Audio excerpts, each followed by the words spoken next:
Saudações, amados teófilos.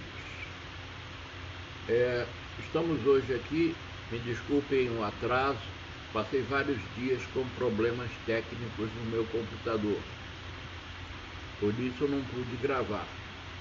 Então, como eu digo, esse vídeo não é ao vivo, estou começando a gravação dele às 22 horas e 26 minutos do dia 18/6/2019.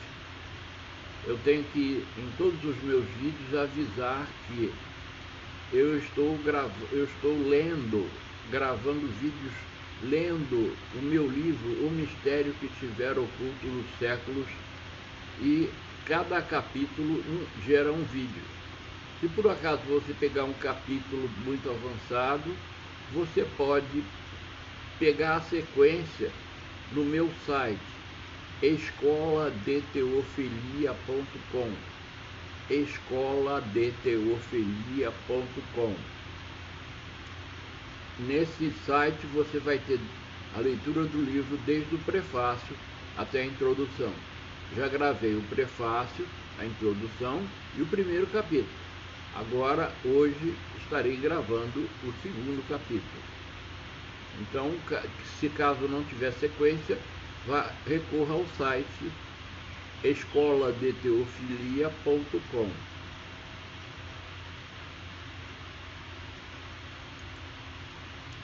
Capítulo 2. A multiplicação da criação e a evolução do relacionamento com o Criador. Existe uma questão que é muito polêmica, que traz incredulidade, a qual é gerada por puro tabu social. A questão é que a reprodução da raça humana, partindo de um só casal, seria impossível ou pecaminosa, ou provocaria uma série de malformações devido à prática do incesto, ou seja, casamento consanguíneos ou entre irmãos. Quero primeiro desmistificar a parte do pecado, pois o incesto só foi constituído legalmente como pecado nas leis de Moisés do capítulo 18 de Levíticos, por volta do 16º século antes do nascimento de Jesus Cristo. Estima-se que a criação ocorrera pelo menos há 3 milênios antes disso. Desde então, vários relacionamentos incestuosos foram registrados na própria Bíblia. Vou relacionar alguns. O primeiro que eu destaco é o de Abraão e Sara, pois Sara era irmã de Abraão por parte de pai. Isto pode ser visto em Gênesis, capítulo 20, versículo 12. Outro exemplo é o das filhas de Ló, sobrinho de Abraão, que engravidaram do próprio pai para manter suas linhagens, que foram a formação de dois povos, os Moabitas e os Amonitas, que está relatado em Gênesis capítulo 19, versículos do 30 ao 38. Temos também o caso de Isaac e Jacó, que se casaram com primas, ou seja, a relação consanguínea era cultural. Outra questão é a da consanguinidade provocar malformações. Eu fui sinófilo, ou seja, criei cães de raça, e em meus estudos conheci as técnicas para a formação de novas raças. Elas normalmente são feitas através da seleção, ou seja, retirando do canil os indivíduos com características não desejáveis e mantendo os de características desejáveis. A isso chamamos de seleção. Porém, o método da seleção só apresenta sucesso com o decorrer de muitas gerações, mas para acelerar os resultados, se utiliza o cruzamento consanguíneo de maneira moderada, ou seja, em gerações alternadas, pois os cruzamentos consanguíneos ressaltam as qualidades, mas também ressaltam os defeitos. Os problemas de malformação e o aparecimento de doenças genéticas somente ocorrem quando há consanguinidade em mais de 3 gerações consecutivas. Com certeza, na primeira geração dos filhos de Adão e Eva, teve que haver casamento entre irmãos. Mas na segunda geração já havia a possibilidade de casamentos entre primos de primeiro grau, reduzindo assim o grau de consanguinidade para 50%. Na terceira geração já passaram a ser possíveis os casamentos entre primos de segundo grau, reduzindo assim o grau de consanguinidade para 25%. Na quarta geração, os casamentos entre primos do terceiro grau passaram, por sua vez, a serem possíveis, reduzindo assim o grau de consanguinidade para 12,5%, e assim sucessivamente, afastando cada vez mais a possibilidade de malformações e doenças genéticas. Mesmo que uma ou outra malformação ou doença genética vieram a acontecer, teria de ser esperado, pois na queda do homem, o Espírito de Jesus Cristo amaldiçoou a terra, que por certo trouxe muitas tribulações aos homens. Espero que o amado Teófilo não tenha se chocado com o parágrafo anterior, pelo emprego do verbo amaldiçoar, pois uma característica de nossas sociedades religiosas é a de preservar uma imagem branda do Espírito de Jesus Cristo. Mas vamos à função bíblica, a fundamentação bíblica. Então lá em Gênesis está escrito: e a Adão disse: visto que atendestes a voz de tua mulher, e comeste da árvore que eu te ordenara não comesses, maldita é a terra por tua causa. Em fadigas obterás dela o sustento durante os dias de sua vida. Gênesis capítulo 3, versículo 17. Quando algo de ruim acontece, é muito comum se dizer a seguinte expressão: aconteceu porque Deus permitiu, como uma forma de não atribuir a criação de males ao Espírito de Jesus Cristo. Mas essa não é a realidade bíblica. Jesus Cristo é soberano. Veja o que o Espírito de Jesus Cristo falou a Moisés 16 séculos antes do nascimento de Jesus Cristo. Disse o Senhor a Moisés: farei também isto que disseste, porque achaste graça aos meus olhos, e eu te conheço pelo teu nome. Então ele disse: rogo-te que me mostres a tua glória. Respondeu-lhe: farei passar toda a minha bondade diante de ti, e te proclamarei o nome do Senhor. Terei misericórdia de quem eu tiver misericórdia, e me compadecerei de quem eu me compadecer. No original hebraico, Senhor é usado no lugar de Senhor tetragrama YHWH. Então essa passagem foi tirada de Êxodo, capítulo 33, versículos do 17 ao 19. Esta é a realidade bíblica. Terei misericórdia de quem eu tiver misericórdia. Esta é a soberania que é onipotente, onipresente, onisciente, o Todo-Poderoso.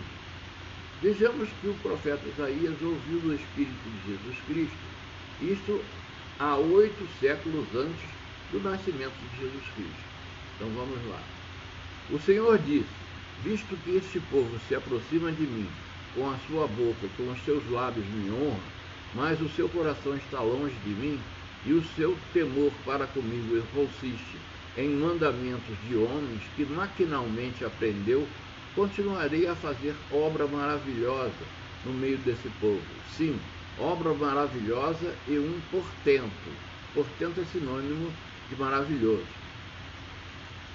De maneira que a sabedoria dos seus sábios perecerá, e a prudência dos seus prudentes se esconderá. Ai dos que escondem profundamente o seu propósito do Senhor, e as suas próprias obras fazem às escuras, e dizem: quem nos vê? Quem nos conhece? Que perversidade a vossa! Como se o oleiro, que é a pessoa que fabrica objetos de barro, né? Que perversidade a vossa! Como se o oleiro fosse igual ao barro, e a obra dissesse do seu artífice: ele não me fez, e a coisa feita dissesse do seu oleiro: ele nada sabe. Isso está no profeta Isaías, capítulo 29, versículos do 13 ao 16. Ilusão nossa achar que temos o controle sobre nossas vidas e que os amoldamos ao nosso jeito.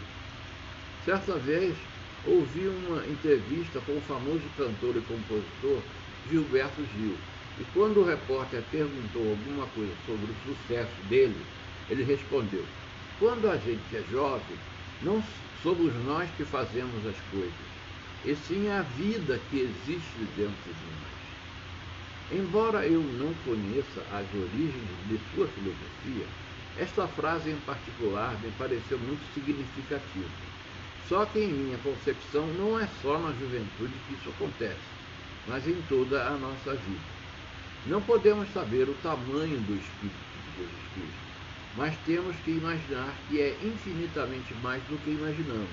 Portanto, não podemos discutir com Jesus Cristo, como se o oleiro, que é a pessoa que fabrica objetos de barro, fosse igual ao barro, e a obra dissesse do seu artífice: ele não me fez, e a coisa feita dissesse do seu oleiro: ele nada sabe. Nós, porém, não podemos criar em nossa imaginação um Deus à nossa imagem e semelhança. É lógico que seria uma inversão de papel, se pensarmos desta forma.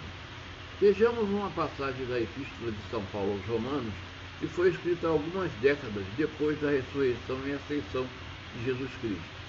Notem que São Paulo faz menção de várias passagens do Antigo Testamento, que vão ser citadas logo em seguida. E aqui, assim vai dizendo São Paulo: e não pensemos que a palavra de Deus haja falhado, porque nem todas as pessoas israelitas são de fato israelitas, nem por serem descendentes de Abraão são todos seus filhos, mas em Isaque será chamada a sua descendência. Isto é, Isaque é o filho de Abraão, tá? É o único filho que ele teve com Sara. Isto é, esses filhos de Deus não são propriamente os da carne, mas devem ser considerados como descendência os filhos da promessa, porque a palavra da promessa é esta: por este tempo virei a Sara, e Sara terá um filho. E não somente ela, mas também Rebeca, ao conceber de um só Isaque, nosso pai. Rebeca já foi a esposa de Jacó, e ainda não eram gêmeos nascidos, nem tinham praticado o bem ou o mal, para que o propósito de Deus quanto à eleição prevalecesse, não por obras, mas por aquele que chama. Já fora dito a ela: o mais velho será servo do mais moço, como está escrito: amei a Jacó, porém me aborreci de Esaú. Que diremos, pois? Há injustiça da parte de Deus? De modo nenhum, pois ele diz a Moisés: terei misericórdia de quem me aprouver ter misericórdia, e compadecer-me-ei de quem me aprouver ter compaixão. Assim, pois, não depende de quem quer ou de quem corre, mas de usar Deus a sua misericórdia.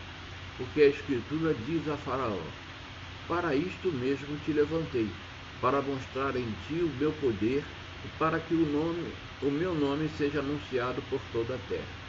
Logo tem ele misericórdia de quem quer e também endurece a quem lhe apraz.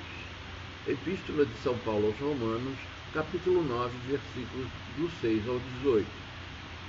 Peço ao amado Teófilo que não se preocupe se não conhecer alguns personagens citados, porque ao longo deste compêndio eles serão apresentados. Vamos ver as passagens do Antigo Testamento, escrito há pelo menos 16 séculos antes do nascimento de Cristo, que São Paulo citou na passagem anterior, que foi escrita meio século depois, ou seja, aí uma diferença de quase 17 séculos do nascimento de Jesus Cristo. Quer dizer, vamos ver as passagens do Antigo Testamento, escritas pelo menos 16 séculos antes do nascimento de Jesus Cristo, que São Paulo citou na passagem anterior, que foi escrita meio século depois do nascimento de Jesus Cristo. Disse, porém, Deus a Abraão: não te pareça isso mal por causa do moço e por causa de tua serva. Atende a Sara em tudo o que ela te disser, porque por Isaque será chamada a tua descendência. Abraão teve muitos filhos, mas com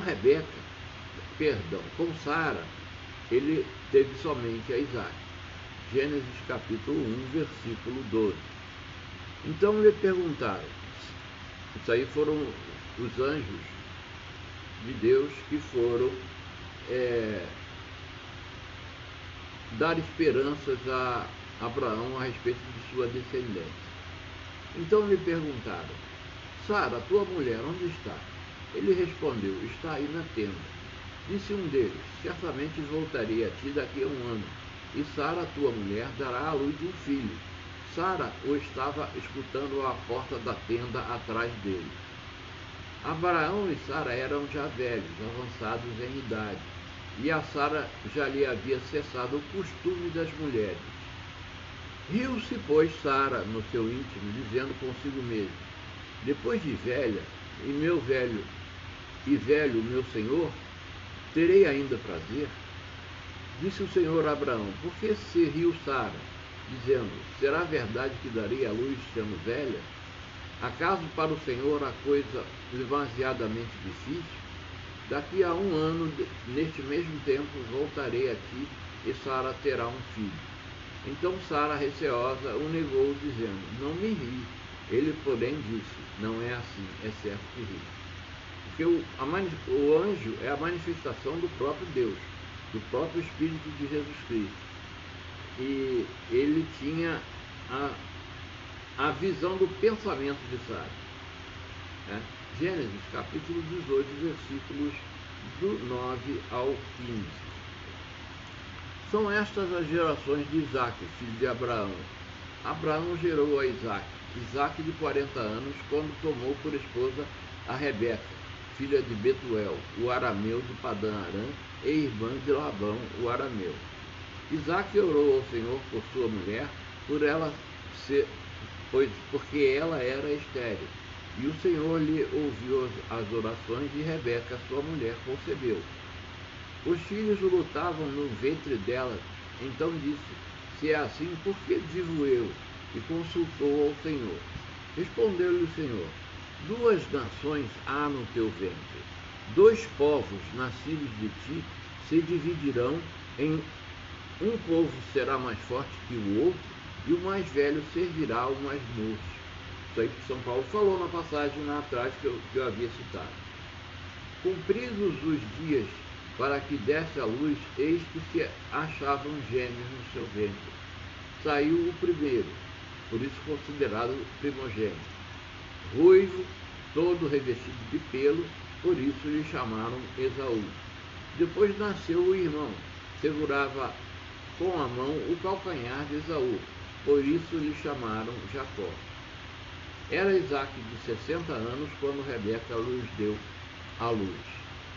Gênesis capítulo 25, versículos do 19 ao 26. A próxima é uma profecia do profeta Malaquias, que viveu no 6º século antes do nascimento de Jesus Cristo. Ele reproduz a profecia da inversão da primogenitura entre Jacó e Esaú, e os desígnios de Edom, que era o povo descendente de Esaú, muito depois do cumprimento desta profecia. Sentença pronunciada pelo Senhor contra Israel por intermédio de Malaquias. Eu vos tenho amado, diz o Senhor, mas vós dizeis, em que nos tem amado? Não foi Esaú irmão de Jacó? Disse o Senhor, todavia amei a Jacó, porém aborreci a Esaú, e fiz dos seus montes uma assolação e dei a sua herança aos chacais do deserto. Profeta Malaquias, capítulo 1, versículo do 1 ao 3. Disse o Senhor a Moisés, essa é outra passagem. Disse o Senhor a Moisés, levanta-te pela manhã cedo, apresenta-te a Faraó e dize-lhe, assim diz o Senhor, o Deus dos hebreus, deixa ir o meu povo para que me sirva, pois desta vez enviarei todas as minhas pragas, sobre o teu coração e sobre os teus oficiais, e sobre o teu povo, para que saibas que não há quem me seja semelhante em toda a terra. Pois já eu poderia ter estendido a mão para te ferir a ti e ao teu povo com pestilência, e terias sido cortado da terra. Mas deveras, para isso te hei mantido, a fim de mostrar-te o meu poder, e para que seja o meu nome anunciado em toda a terra. Êxodo capítulo 9, versículos do 13 ao 16. Isto não é uma particularidade apenas da história de Faraó, mas em todos os setores da sociedade e em todos os tempos, o Espírito de Jesus Cristo manteve e mantém pessoas assim como Faraó, prepotentes, arrogantes, desobedientes, com o fim de nos causar tribulação. É assim que o Espírito de Jesus Cristo nos mostra seus atributos de glória e vitória sobre os inimigos da criação. Estes inimigos da criação foram gerados junto com a maldição da terra, depois da fundação do mundo. Nós, os escolhidos e predestinados, fomos escolhidos antes da fundação do mundo.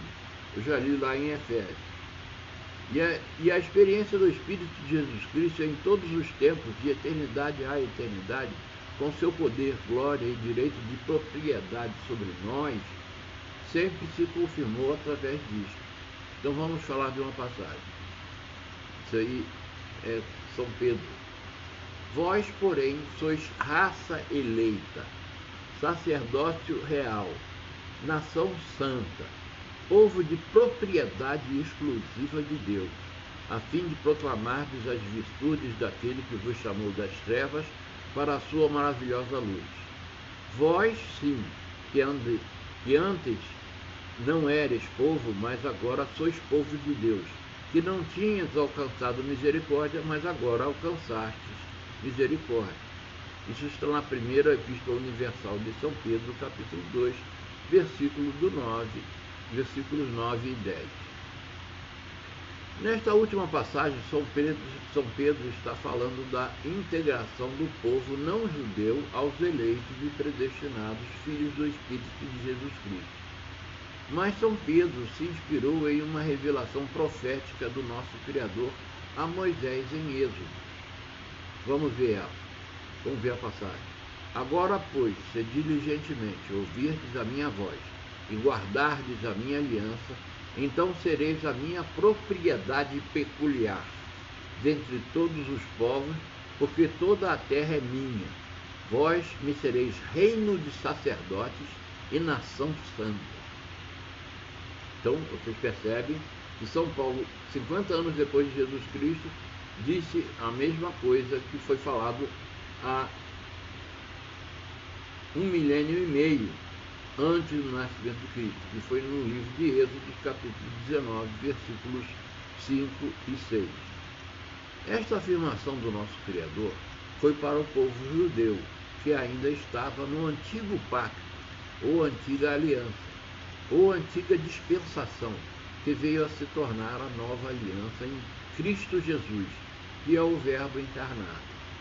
Esta profecia é para os dias de hoje, pois naquele tempo o povo necessitava de sacerdotes, o que não é o nosso caso, pois já somos reino de sacerdotes, como foi profetizado, ou seja, somos, cada um de nós, sacerdotes de nós mesmos, e tendo o Espírito de Jesus Cristo como sumo sacerdote, a quem devemos obediência.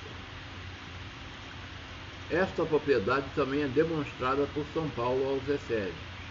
Nele, digo, no qual fomos também feitos herança, predestinados segundo o propósito daquele que faz todas as coisas conforme o conselho da sua vontade, a fim de sermos para o louvor da sua glória, nós, o que de antemão esperamos em Cristo, em quem também vós, depois que ouviste a palavra da verdade, o evangelho da vossa salvação, tendo nele também crido, fostes selados com o Santo Espírito da promessa, o qual é o penhor da nossa herança, até o resgate da sua propriedade em louvor da sua glória. Epístola de São Paulo aos Efésios, capítulo 1, versículos do 11 ao 14. Vamos ver o testemunho de João Batista a respeito de Jesus Cristo. Vamos à passagem. João testemunha a respeito dele e exclama: Este é o que eu disse, o que vem depois de mim tem, contudo, a primazia, portanto já existia antes de mim. Porque todos nós temos recebido de sua plenitude e graça sobre graça. Porque a lei foi dada por Moisés e a graça e a verdade vieram por meio de Jesus Cristo. Ninguém jamais viu a Deus. O Deus unigênito que está no seio do Pai é quem o revelou. Evangelho segundo São João, não o Batista, mas o evangelista. Capítulo 1, versículos do 15 ao 18. Ninguém jamais viu a Deus.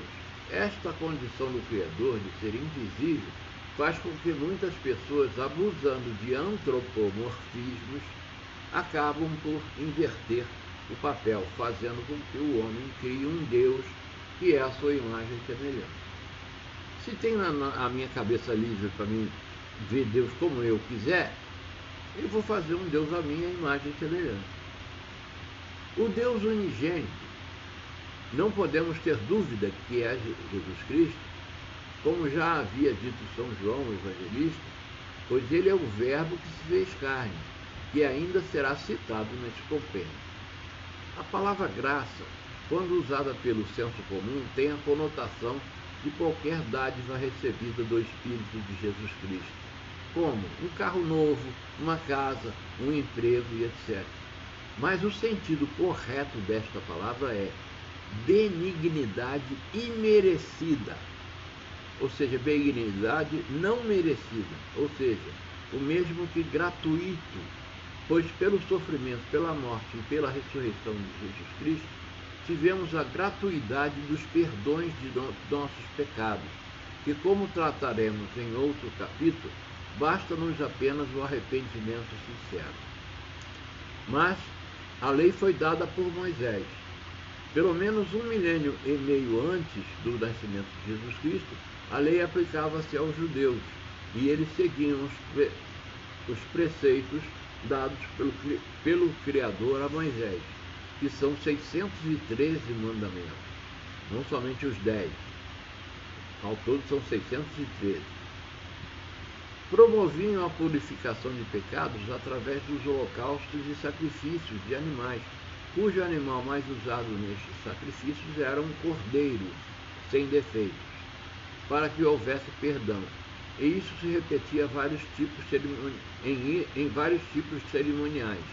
E como o homem é pecador por natureza, isso se repetia consecutivamente, enquanto que o sacrifício de Jesus Cristo é definitivo, pelo que João Batista proferiu. Olha só, vamos ver o que João Batista falou. No dia seguinte estava João outra vez na companhia de 2 de seus discípulos, e vendo Jesus passar, disse: Eis o Cordeiro de Deus. Evangelho segundo São João, capítulo 1, versículos 35 e 36. Então, já entendemos que Jesus Cristo assume o lugar dos cordeiros que eram sacrificados em perdão de pecados. Ritual este que foi instituído por Moisés, quando os judeus saíram do Egito, ao que se deu o nome de Páscoa, que vem da palavra hebraica Pesach. É impossível ao homem carnal conceber uma forma para o nosso Criador. Apenas sabemos que ele é independente e ao mesmo tempo soberano sobre esta caixa de tempo e espaço em que habitamos. Como já falamos no primeiro capítulo, Deus criou o tempo e o espaço, onde está o nosso mundo. Os budistas, os filósofos estoicos e os panteístas afirmam que toda a natureza é Deus, e Deus está em toda a natureza. Isto é em virtude da limitação do homem em visualizar a infinitude do Espírito de Jesus Cristo. Temos uma visão limitada para concebermos nosso Criador, pois todos os corpos da natureza são criados por Ele. Ele está acima da concepção infinita do nosso espaço sideral. Se está além do nosso alcance, então devemos usar a percepção dada pela fé. Vamos ver na passagem de São Paulo. Ora, a fé é a certeza de coisas que se esperam, a convicção de fatos que não se veem, pois pela fé os antigos obtiveram bom testemunho. Pela fé entendemos que foi o universo formado pela palavra de Deus, de maneira que o visível veio a existir das coisas que não aparecem. Epístola de São Paulo aos Hebreus, capítulo 11, versículos 1 ao 3.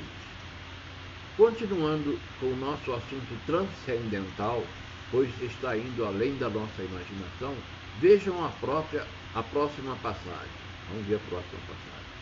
Por isso, não desanimamos, pelo contrário, mesmo que o nosso homem exterior se corrompa, contudo o nosso homem interior se renova de dia em dia. Porque a nossa leve e momentânea tribulação produz para nós eterno peso de glória, acima de toda comparação, não atentando nós nas coisas que se veem, mas nas que se não veem, porque as que se veem são temporais, e as que se não veem são eternas. Segundo Epístola de São Paulo aos Coríntios, capítulo 4, versículos do 16 ao 18. O Criador é invisível, mas o Verbo se fez carne e habitou entre nós, como disse São João.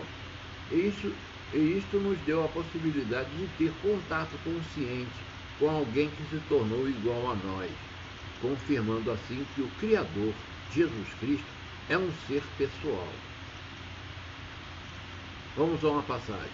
Ele nos libertou do império das trevas e nos transportou para o reino do Filho do seu amor, no qual temos a redenção, a remissão dos pecados. E este é a imagem do Deus invisível, o primogênito de toda a criação, pois nele foram criadas todas as coisas, nos céus, sobre a terra, as visíveis e as invisíveis, sejam tronos, sejam soberanias, quer principados, quer potestades. Tudo foi criado por meio dele e para ele. Ele é antes de todas as coisas, nele tudo subsiste. Ele é antes de todas as coisas e nele tudo subsiste. Epístola de São Paulo aos Colossenses, capítulo 1, versículos do 13 ao 17. Vamos a uma mensagem para a reflexão. O capítulo já terminou, mas no livro nós temos essa reflexão no final do capítulo. Lembrai-vos disto, tende ânimo, tomai-o a sério, ó prevaricadores. Lembrai-vos das coisas passadas da antiguidade, que eu sou Deus e não há outro, que eu sou Deus e não há outro semelhante a mim, que desde o princípio anuncio o que há de acontecer e desde a antiguidade as coisas que ainda não sucederam. Que digo, o meu conselho permanecerá de pé, farei toda a minha vontade que chamo a ave de rapina desde o Oriente e de uma terra longínqua, o homem do meu conselho. Eu o disse, eu também o cumprirei. Tomei este propósito e também o executarei. Profeta Isaías, capítulo 46, versículos do 8 ao 11.